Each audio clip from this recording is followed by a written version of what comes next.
Avec vous sur Sud Radio jusqu'à 10h. Bonjour à toutes et à tous. Bonjour Gilles. Bonjour vous êtes Valérie. là pour le zapping et on est avec Jacques Cardos. Bonjour Jacques, merci. Bonjour Valérie, merci d'être là pour Merci parler. J'ai dit, pour moi, Complément d'enquête, c'est vraiment l'une des meilleures émissions de reportage. Alors, il y en a beaucoup. Il y a de très grande qualité sur France 2, mais c'est vrai que Complément d'enquête, à chaque fois, vous avez des positions assez iconoclastes, courageuses. Je me souviens du sujet sur le Michelin.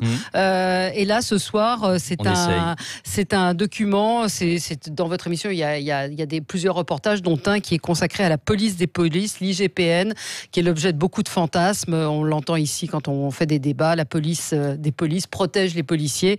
On va voir ça avec vous dans un instant. Le titre de l'émission, c'est Affaire Steve, flic ripou qui contrôle la police. Il y a également un portrait de Christophe Castaner.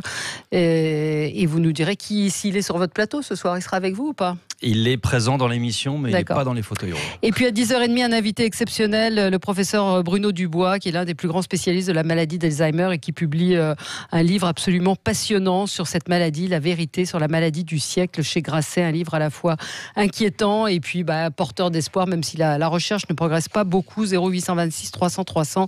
On attend vos réactions. On a vos appels, évidemment, sur ce que vous avez regardé. On est toujours intéressé. Vous avez regardé la télé hier, Jacques Cardos ? Non, j'étais au montage de l'émission jusque très tard. Ah oui. Ouais. Donc pas. Et mixage ce matin juste avant de venir vous voir. Donc, c'est vraiment dernière minute.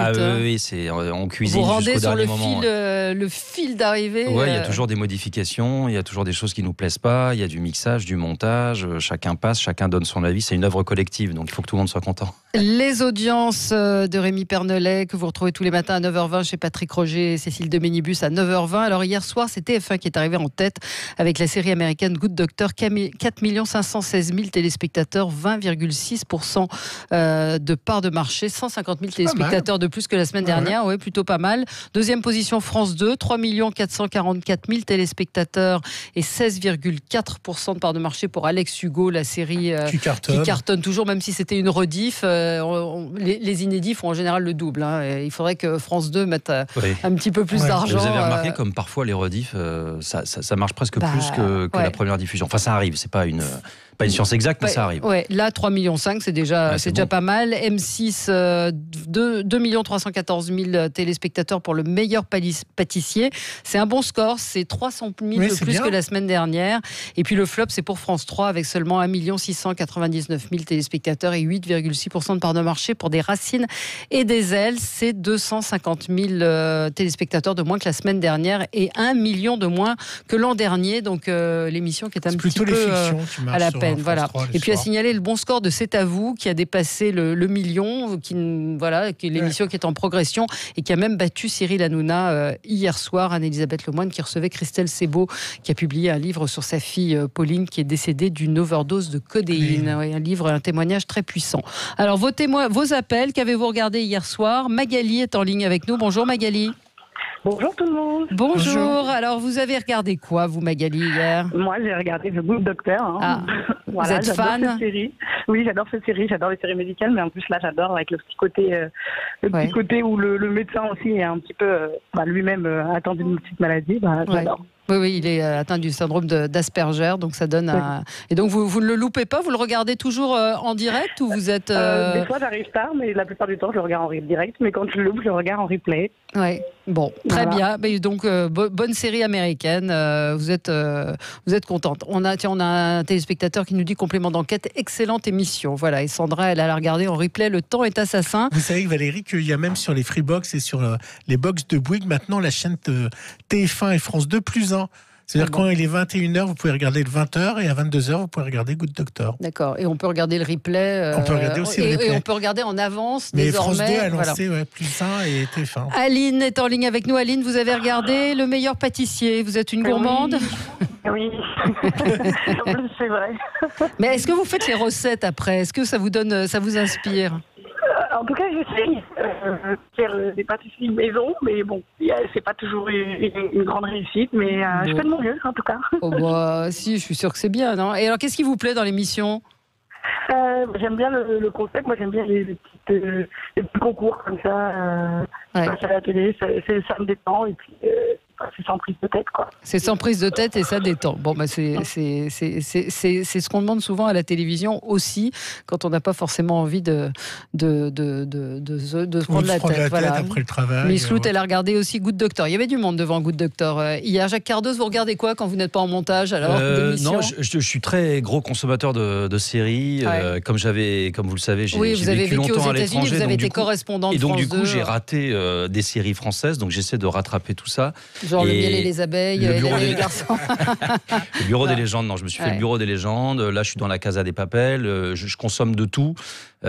Tous les genres possibles et imaginables, mais voilà, ma femme aussi regarde beaucoup les séries de TF1, donc je les regarde aussi parce que j'ai aussi envie de voir ce qui se passe, ce que fait la concurrence. Mais vous êtes plutôt série. Je suis très série et je suis très police. J'aime bien l'action. Les polars, les engrenages, les shérifs. J'aime beaucoup les petits meurtres d'Agatha, voilà, mais aussi des cartonnes. Mais aussi des grosses séries américaines. Vous regardez en VO, j'imagine, pour avoir aux États-Unis. Oui, mais je suis obligé parce que mes enfants supportent pas. Donc les VF. Les versions françaises, non, ils supportent pas. Elles sont bien faites. C'est bien, ça me. Moi, j'adore. De toute façon, j'ai pas de problème avec ça. Mais la télé américaine, quel regard vous portez sur cette vous l'avez vécu pendant des années. Elle est très différente de la télé française. Elle est très différente. Surtout, on sait qui parle en fait. C'est-à-dire que les grosses chaînes d'infos, CNN, MSNBC ou Fox de l'autre côté appartiennent à des groupes et ils se font face. Ils se font face avec chacun. Un objectif, c'est de supporter un candidat politique, c'est très clair. Enfin, je veux dire, il y a les démocrates d'un côté, les républicains de l'autre. Ça n'était pas comme ça avant Trump. Ça s'est radicalisé.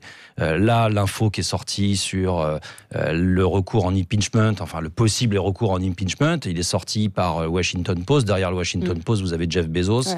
C'est ça qui est difficile, si vous voulez. Le regard que je porte sur les médias américains, c'est qu'il y a toujours de très gros groupes derrière. Il faut toujours savoir qui parle. Et c'est rien des. On peut vous dire la même chose en France. Enfin, on a souvent des gens qui disent que les actionnaires. Vous avez raison, mais je pense que c'est moins exacerbé. Je pense que je vois pas un journaliste qui serait à CNN taper sur les démocrates. Je verrais pas non plus un journaliste de Fox taper sur les républicains. Et vous pensez pas que c'est mieux finalement, parce que comme on soupçonne les journalistes d'être aux ordres de Macron, s'il y avait une chaîne très macroniste et en face une chaîne qui parce était qu'en France c'est interdit parti, d'avoir une chaîne type Fox News. On n'a pas le droit de faire une chaîne politique, c'est-à-dire oui, en tous les cas, c'est pas accepté par l'opinion publique. Non, mais même je crois que c'est interdit. Je crois qu'on n'a pas le droit par le CSA d'avoir une chaîne d'opinion si CNews ou LCI voulait. Mais pourquoi pas ? Enfin, je veux dire, oui, pourquoi pas ? C'est un choix. Je sais pas si c'est un choix de société. En tous les cas, ce serait un choix. Au niveau du CSA, et voilà. Moi, je trouve que c'est un petit peu dangereux quand on arrive dans des zones comme celle-là. L'important, c'est de savoir qui parle, qui est derrière, quel est le groupe. Absolument. Et voilà. Après, effectivement, je veux dire, quand vous achetez Le Monde ou Libération, c'est pas la même chose que quand vous achetez Le Figaro. Non. C'est très clair. Donc on pourrait l'imaginer pour les télévisions. En tous les cas, c'est comme ça ça fonctionne comme ça aux États-Unis. Mais tout le monde ne le sait pas forcément. Donc voilà. Et puis la télé de demain. Moi, ce que j'ai vécu et qui m'a beaucoup frappé, c'est la montée en puissance de Netflix, c'est la montée en puissance de la télévision de rattrapage. Maintenant, il va y avoir la même chose avec Amazon Prime, avec Apple, etc. On va voir tout ça déferler en France. Je ne sais pas comment on se comportera face à tout ça. Moi, ce qui m'intéresse, c'est évidemment que l'information et l'investigation puissent rester indépendantes.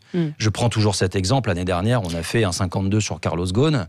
C'est un grand industriel. Quand vous avez une régie publicitaire, je pense que toutes les chaînes n'iraient pas faire un grand 52 sur Carlos Ghosn. On a fait 1,5 million de téléspectateurs jusqu'à minuit. C'est un de nos meilleurs scores. Ça montre bien qu'il y avait une grosse demande à ce moment-là sur un portrait de ce dirigeant à la fois puissant et en même temps qui a failli. Mais peut-être que tous les médias ne peuvent pas le faire. En tous les cas, ce qui est important, même s'il y a des grands groupes privés, moi ça ne me gêne pas, c'est qu'à un moment donné, il y ait quand même un espace public avec des moyens suffisants pour pouvoir faire de l'investigation. Ouais, mais est-ce que les journalistes sont libres ? C'est un peu la question qui revient chez nos auditeurs, c'est dans quelle mesure il y a une énorme défiance vis-à-vis des journalistes. Nous, à Complément d'enquête, on essaie de combattre cette idée en essayant de montrer par nos editings, c'est-à-dire par nos titres, qu'on est indépendant. Et quand on pose la question... flic ripou qui contrôle la police, c'est assez inattendu dans le... C'est assez inattendu, il y a un côté provocateur. Évidemment que lorsque les gens verront l'émission, c'est ni tout noir ni tout blanc. Chacun se fera son opinion. Mais ce que je veux faire, moi, c'est d'essayer de faire en sorte que justement... on ait un lien plus direct avec les gens, que les gens aient confiance dans les journalistes, et confiance en nous, et confiance dans le fait que oui, on essaie de faire le maximum pour aller le plus loin possible dans n'importe quelle enquête, et quels que soient les domaines, et il n'y a aucune protection. Moi, je suis libre éditorialement de faire ce que je veux avec Clément Castex. C'est avec les gens ne le croient pas. Mais peut-être que les gens ne le croient pas, mais je ne sais pas comment il faut faire. Il faudrait que j'invite des Gilets jaunes à venir le lundi matin dans les réunions de complément d'enquête avec Clément Castex et Samuel Humez et toute l'équipe. C'est celui qui nous construit une émission intéressante et un editing intéressant. Mais c'est lui qui remporte l'adhésion. Il n'y a personne, il n'y a pas de main suprême, il n'y a pas de contact avec qui que ce soit. Delphine Ernotte a cette élégance, à mon avis, et c'est très important, et je le remercie, de ne jamais interférer, de ne jamais... Il n'y a jamais de... Enfin, je veux dire, il n'y a jamais eu de malaise.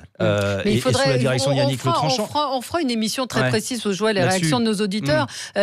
Sandra dit, on ne se méfie pas des journalistes, mais des chefs de la chaîne qui décident de diffuser ou pas. Il y a tellement de fantasmes là-dessus. Quand on paye une émission. Moi, je pense que les choses ont changé. Parce que ça fait quand même... dire que c'était comme ça avant. Moi, ça fait un peu plus de 20 ans maintenant que je suis à France Télé. J'ai vécu des périodes où j'avais des doutes, en effet, sur certaines interventions, sur le résultat d'intervention, parce qu'on n'empêchera jamais un homme politique d'intervenir. Après, toute la question est de savoir ce que vous faites de cette... est-ce que vous en faites, bien sûr. Et ça, on ne va pas raconter d'histoire aux gens. Évidemment que les hommes politiques nous critiquent, etc. Je veux dire, là, par exemple, concernant Christophe Castaner, il y a eu un jeu avec son cabinet. On a essayé de l'avoir. Ils ont dit oui, ils ont dit peut-être. Ils ont ouvert les portes pour le portrait de Roland Tarcissi. Bon, voilà. Mais ça a été un peu oui, ça a été un peu non. Et puis finalement, c'est non. Donc, de toute façon, on est toujours dans un rapport de force, dans une histoire de communication, jusqu'où on ouvre les portes, etc. Moi, franchement, on est totalement libre éditorialement.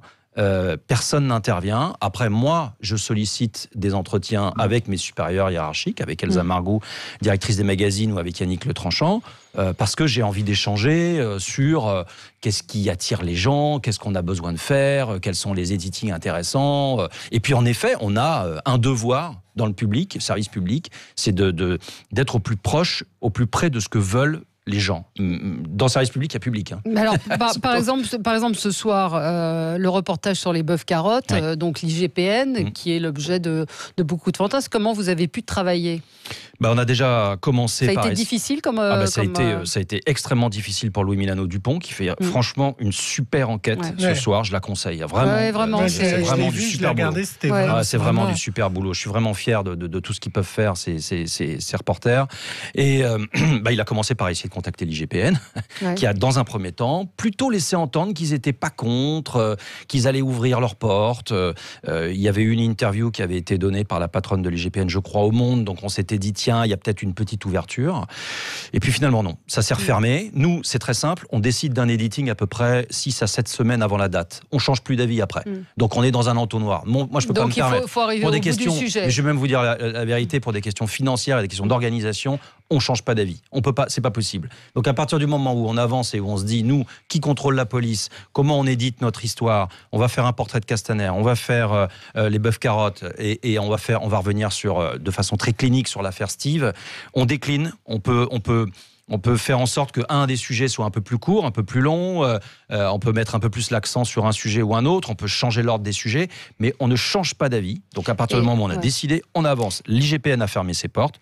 Tant pis, Louis, il a été encore meilleur sans la porte ouverte de l'IGPN. Vous savez, j'ai l'habitude de dire qu'à partir du moment où les grands groupes où les services comme celui-là qui font fantasmer tout le monde ferment les portes, en réalité, ils sont pas transparents, ça incite, qu'ils ont des choses à se reprocher. Ça incite leurs reporters à aller plus loin. Bien sûr. Et vous pensez qu'ils ont des choses à se reprocher alors pour pas vous avoir ouvert les portes ? Franchement, j'en sais rien. Je pense que de toute façon, à la police, et on le sait, tout le monde n'est pas d'accord. C'est-à-dire que je pense que aujourd'hui,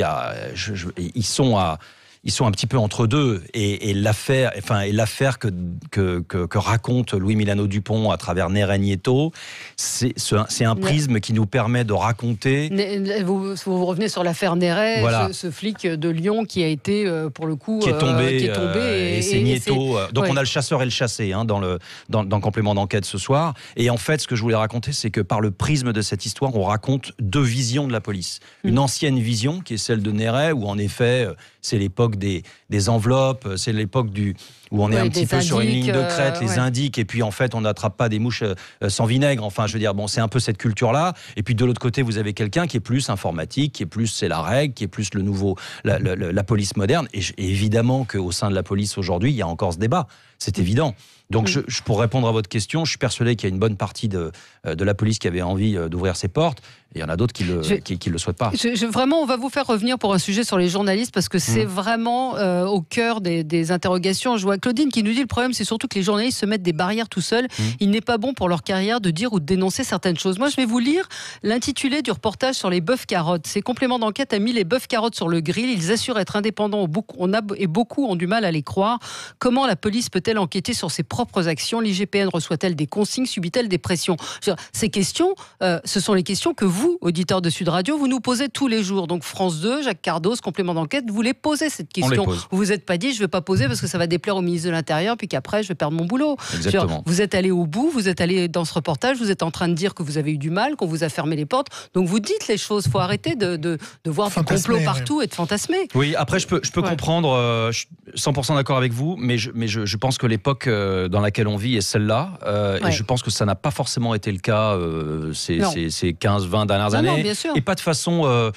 c'est-à-dire que ça change selon les médias, quoi. Enfin, moi, je raconte ce que je vois et ce que je sais, mais je suis pas... Vivez, oui. Voilà, mais je peux pas parler au nom de la profession. Vous évidemment. Revenez sur l'affaire Steve aussi. Où est Steve? Justice pour Steve. Donc de la fête à l'affaire d'État. On a voulu faire un examen clinique. Là aussi, moi, c'est une des grandes marottes. C'est que je trouve qu'avec tous ces événements-là, à un moment donné, on s'y perd. On ne sait plus qui dit vrai, on ne sait plus ce qui s'est passé. On voit des tonnes de choses passer, des petits bouts d'images qui veulent dire quelque chose dans un sens, puis le lendemain dans l'autre sens. L'avantage du magazine d'investigation tel que le nôtre, c'est qu'à un moment donné, et plusieurs semaines après, on peut se poser calmement. On n'est pas dans l'hystérie de ce qui s'est passé cet été, et on refait un examen clinique minute par minute. Là aussi, c'est un super boulot de Guillaume Couder. Minute par minute, on regarde ce qui s'est passé, on rassemble tous les éléments, c'est-à-dire toutes les images. Il y en a beaucoup. Moi, j'ai découvert à un moment donné que les manifestants disent aux policiers qui sont en train de charger, mais il y a la Loire derrière. Absolument. Il y a la Loire derrière. Mais moi, ça m'avait échappé. Et l'autre chose que vous dites, c'est que pourquoi ils sont tombés, c'est qu'ils ont été confinés sur une partie, ce que je ne savais pas, une partie du quai, alors qu'avant, ils avaient presque 100% du quai, et là, ils ont eu que 20% du quai, et du coup, il y a plus de monde pour une partie. Exactement. Et ça explique pourquoi ils sont tombés dans l'eau. Et on découvre d'ailleurs, à cette occasion-là, qu'il n'y a pas que la police qui est... entre guillemets, éventuellement responsable. Il y a la mairie. Exactement, puisque la mairie a modifié les règles, a ramené les sound systems sur un espace plus court. Enfin voilà, donc on juxtapose tout ça, on raconte tout ça, ça dure 18 minutes. On voit les dysfonctionnements qu'il y a pu avoir. Chacun se fera son opinion. Et puis il y a aussi une personnalité qui est mise en avant, c'est le patron, le commissaire qui dirigeait les opérations. Enfin lui, il a pris pour tout le monde. Lui, il a pris pour tout le monde. Il a été muté à Bordeaux. Très vite. Voilà, mais il est peut-être un peu responsable de ce qui s'est passé. En tous les cas, c'est lui qui est au responsable. À voir ce soir, donc Steve, de la fête à l'affaire d'État, les bœufs carottes se mettent à table. Donc la première, c'est une enquête de Guillaume Couder. Il faut citer vos journalistes. Les bœufs carottes se mettent à table, c'est un reportage de Louis Milano Dupont. Et puis Castaner, premier flic de France. Donc vous le dites, c'est un portrait de Christophe Castaner avec des images, mais sans autorisation. Le ministre ou son cabinet, je ne sais pas très bien. En tous les cas, ils ont ouvert les portes à Relatar Sissi pour une journée. Donc il est présent, on est à son contact, on est avec lui. On l'emmène vers les questions qui fâchent, mais bon, il n'a pas voulu nous en donner beaucoup plus. C'est à regarder, c'est à voir ce soir, 22h50, complément d'enquête, affaire Steve Ripou, qui contrôle la police. Merci Jacques Cardos d'être venu. C'est toujours un plaisir, merci à vous. Pour le zapping, on a zappé le zapping aujourd'hui parce qu'on a été emporté par la foule. À être zappé. Bon, merci à vous. On se retrouve dans un instant. On va parler de toute autre chose, de la maladie d'Alzheimer. Ça pourrait être un complément d'enquête parce qu'il y a énormément de sujets. On va le voir avec le professeur Dubois, intéressant sur le déremboursement de certains médicaments, pourquoi le gouvernement a fait ça, et puis sur certains qui nient le fait que ce soit une maladie. C'est assez sidérant. On en parlera avec le professeur Dubois dans quelques instants. À tout de suite. Sud Radio.